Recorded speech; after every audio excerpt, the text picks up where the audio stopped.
বীরেরা জন্মায় ইতিহাসের পাতায় অমর হতে। ইরানের ফুটবল যেন এই কথারই বাস্তব প্রতিচ্ছবি। টানা চতুর্থবার, সব মিলিয়ে সপ্তমবারের মতো বিশ্বকাপের টিকিট নিশ্চিত করল ইরান। তেহরানের আজাদি স্টেডিয়ামে উজবেকিস্তানের বিপক্ষে এক রুদ্ধশ্বাস লড়াইয়ে 2-2 গোলে ড্র করে নিজেদের বিশ্বকাপ ভাগ্য গড়ে নেয় পশ্চিম এশিয়ার ফুটবল পরাশক্তি। বিশ্বকাপের বাছাই পর্বে বরাবরই ইরান শক্তিশালী দল হিসেবে নিজেদের প্রতিষ্ঠিত করেছে। এবারের বাছাই পর্বেও তার ব্যতিক্রম হয়নি। নিজেদের গ্রুপে 8 ম্যাচে 6 জয় ও 2 ড্রয়ে 20 পয়েন্ট নিয়ে শীর্ষে থেকেই বিশ্বকাপ নিশ্চিত করেছে দলটি। এই ড্রয়ের ফলে উজবেকিস্তানের বিশ্বকাপ ভাগ্য কিছুটা অনিশ্চয়তার মুখে পড়লেও তাদের সামনে এখনও 2টি ম্যাচ বাকি রয়েছে। ম্যাচটি ছিল দারুণ প্রতিদ্বন্দ্বিতাপূর্ণ। উজবেকিস্তান প্রথমবারের মতো বিশ্বকাপে খেলার দ্বার প্রান্তে ছিল। তাদের জন্য ইরানকে হারালেই নিশ্চিত হয়ে যেত ফুটবলের মহাযজ্ঞের জায়গা। ম্যাচের শুরু থেকেই তারা ছিল মরিয়া। 16 মিনিটে খোজিমত এরকিনভ গোল করে উজবেকদের এগিয়ে দেন, কিন্তু ইরান তো বীরদের দল। দ্বিতীয়ার্ধের 52 মিনিটে মেহেদি তারেমি গোল করে দলকে সমতায় ফেরান। কিন্তু উত্তেজনা এখানেই শেষ হয়নি। মাত্র 1 মিনিট বাদে আব্বুজবেক ফয়জুল্লায়েভের গোলে আবারও লিড নেয় উজবেকিস্তান। ইরানের জন্য তখনই যেন বাজতে থাকে চ্যালেঞ্জের ঘণ্টা। ম্যাচের 83 মিনিটে আবারও সেই তারেমি।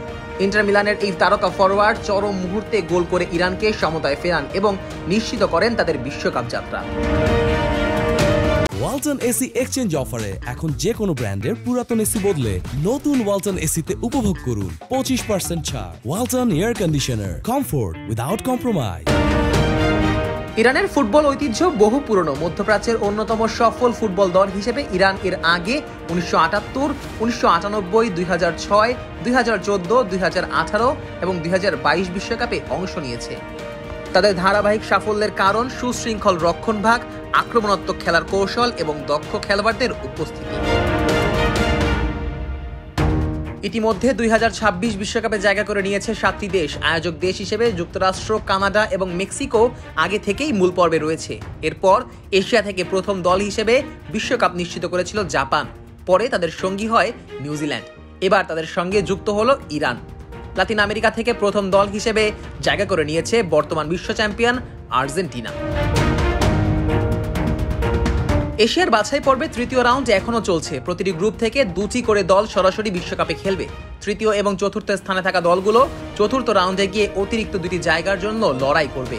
চতুর্থ রাউন্ড শেষে আরও 2টি দল পাবে প্লে অফ খেলার সুযোগ। শেষ পর্যন্ত ইন্টারকন্টিনেন্টাল প্লে অফের মাধ্যমে হয়তো এশিয়া থেকে আরও একটি দল বিশ্বকাপে খেলার সুযোগ পেতে পারে। ইরান বরাবরই ফুটবল পাগল দেশ। তাদের জনগণের মধ্যে ফুটবলের প্রতি অগাধ ভালোবাসা এবং জাতীয় দলের প্রতি সীমাহীন আবেগ কাজ করে।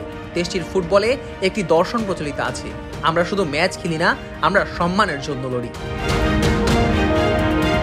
ফুটবলে ইরানের এই সাফল্য কেবল একটি স্পোর্টস অর্জন নয়, বরং এটি দেশটির মানসিক শক্তি, প্রতিভা ও অধ্যাবসায়ের প্রতীক। কবি ফেরদৌসি যেমন বলেছিলেন, তলোয়ারের চেয়েও শক্তিশালী সাহসের আগুন। ইরানের ফুটবলও যেন সেই অগ্নিস্ফুলিঙ্গ যা প্রতিপক্ষের বুকে জ্বালিয়ে দেয় ভয়। সপ্তমবারের মতো বিশ্বকাপে খেলতে নামবে তারা। এবার কি পারবে ইতিহাস গড়তে? ফুটবল প্রেমীদের চোখ এখন সেই উত্তরের অপেক্ষায়। Nazmus Sakib, on field.